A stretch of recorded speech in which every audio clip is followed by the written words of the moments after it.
Koun, président français, face la une du Time Magazine, c'est assurément une forme de reconnaissance internationale, sinon de consécration.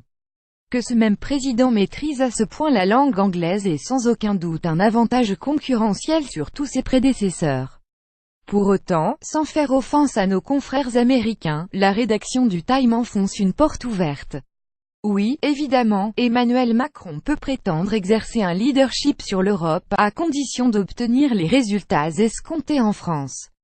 Si Angela Merkel domine l'Union européenne depuis 12 ans, c'est bien parce que, économiquement, son pays se porte bien.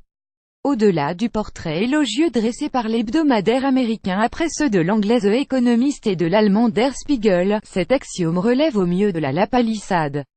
C'est d'ailleurs ce que 50% des Français avant Time Magazine ont bien compris. Ils estiment qu'il est encore trop tôt pour se prononcer sur l'action du chef de l'État. Sage prudence comme saint Thomas, ils veulent juger sur pièce.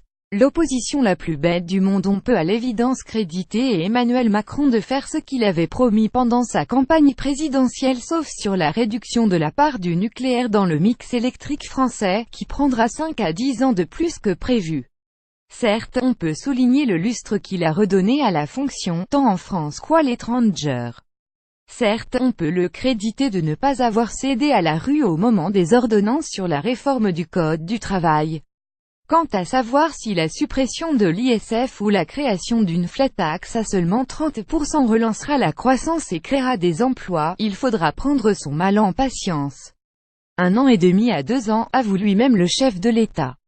Sans doute plus. La bonne nouvelle, c'est qu'il peut compter provisoirement sur la bienveillance des Français et sur une opposition qui fait fausse route.